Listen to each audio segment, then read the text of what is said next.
We are back again. This is Dr. Matthew, a physical therapist. And yes, we are here at Jackson, Tennessee, and we are here interviewing Miss Carrie Brawley. We'll be back in a few seconds. We're going to ask her who she is, what does she do at Unity Psych Hospital. Okay, we'll be back.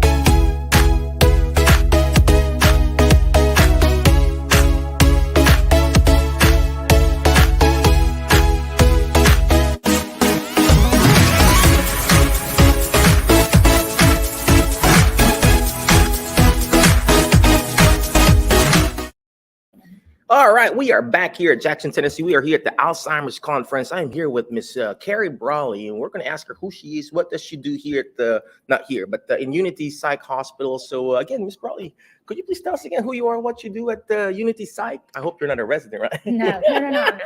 I'm Carrie Brawley. Mhm. I work at Unity Psychiatric Care Hospital in Martin, Tennessee. It's a 16-bed geriatric psych unit, and I'm the administrator. Perfect. So you mentioned about, we talked about psych hospital. So right now we're here at the Alzheimer's conference.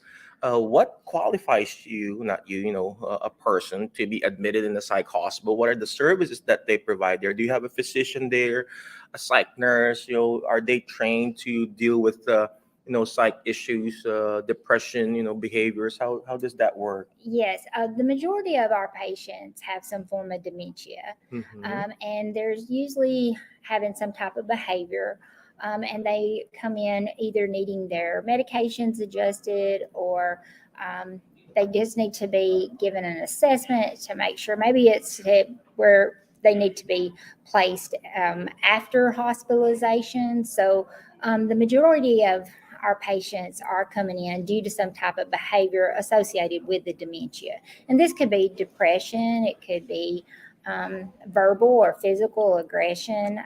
There's many types of behaviors that a patient with dementia might have. And yes, we do. We have several providers at our hospital. We have our clinical team, and then we also have our medical doctor, our psychiatrist, and psychiatric nurse practitioners. Perfect. Well, you mentioned about verbal and then physical. So can they just walk in? We got a family member. Hey, they're having behaviors. Can they just call you and then walk in, or do they need to get a prescription from their doctor? Need to be admitted at the acute hospital? How does that work, Miss Carrie? That is a great question. We have actually an intake system where people can either call our hospital number, which is 731-588-2830, and speak to Ms. Jessica Eaton. Good job, Ms. Jessica. Yes, and she will help them get the information they need to get to our providers to make sure that the patient is appropriate for inpatient hospitalization. So you said appropriate. So what is the appropriate diagnosis? You said dementia and behaviors and stuff like that. So just for example, I have a family member, they're being verbally and physically, aggressive. So just call you and then do the intake form. And how fast can they be admitted? Is it just like I know this is an acute hospital.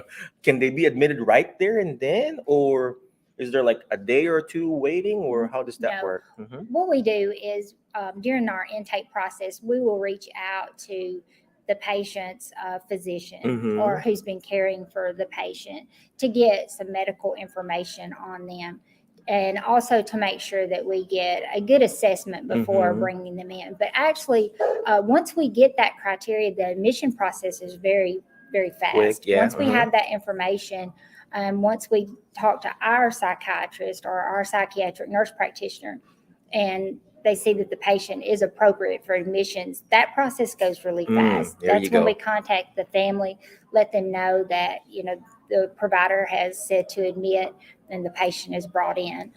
Because we understand that most of the calls we get are families in crisis, so they don't have a lot of time to wait. So that's why we try to make the admission process quick as as simple possible. and as quick as possible for the caregiver. It's funny you mentioned that. I was going to ask you, most of the patients or people we know at home or in the community, they are encountering a crisis, and the team at Unity are certified in CPI, Crisis Prevention Institute, and the dementia practitioner people too. So it's very important that when you go to a psych hospital or any kind of acute hospital, that the people are trained, because not all hospitals are equal, to be honest. Not all therapy is made equal. So you need to find an appropriate facility, clinic, practitioner who specializes in Alzheimer's and dementia. And this is one of the many psych hospitals or few psych hospitals that we have in the area.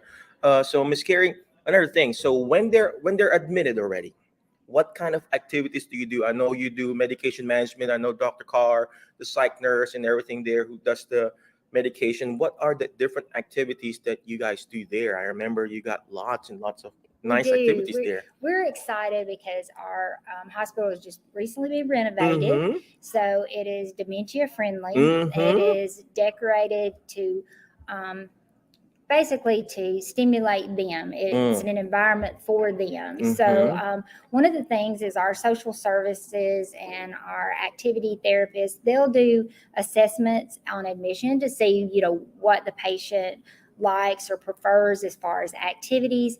And our patients spend the majority of their day in group therapy. They are participating in activities throughout the day.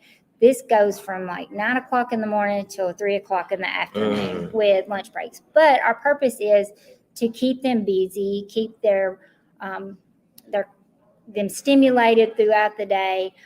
Also make sure that the regimens that the providers have saw that's what they need, that it's working appropriately. So like I said, we try to keep them really busy in activities that they can relate to, but also so our providers and our clinical team can see how the medications are working or how they're doing in a group setting. Because most of our patients do come from group settings. So we want to make sure that they can go back to their group settings and have that quality of life that they need. Perfect. I love what you said there. It needs to be personalized. That's why they what you call have the care planning. When you go there, when you find a facility and they're doing generic stuff, you just don't do that. Because imagine me, I'm a little Filipino guy, and then bringing me in a psych facility or whatever hospital, and I don't do what they do there, I'm just going to have behaviors again. So it needs to be personalized, and that's what they do there. They do a very careful care planning, identify what the wants and needs and what the preference of that person. If they prefer to wake up at 9, why wake them up at 6? And they get behaviors again. And then here you are trying, they have behaviors. But of course, you woke me up at 5 in the morning. I wake up at 6 or 7. No, I wake up at 9. Just kidding. But you know what I mean? It's very important that you find that facility that knows how to care plan properly. So they do medication, right? Quality of life. She mentioned about that. Activities is very important.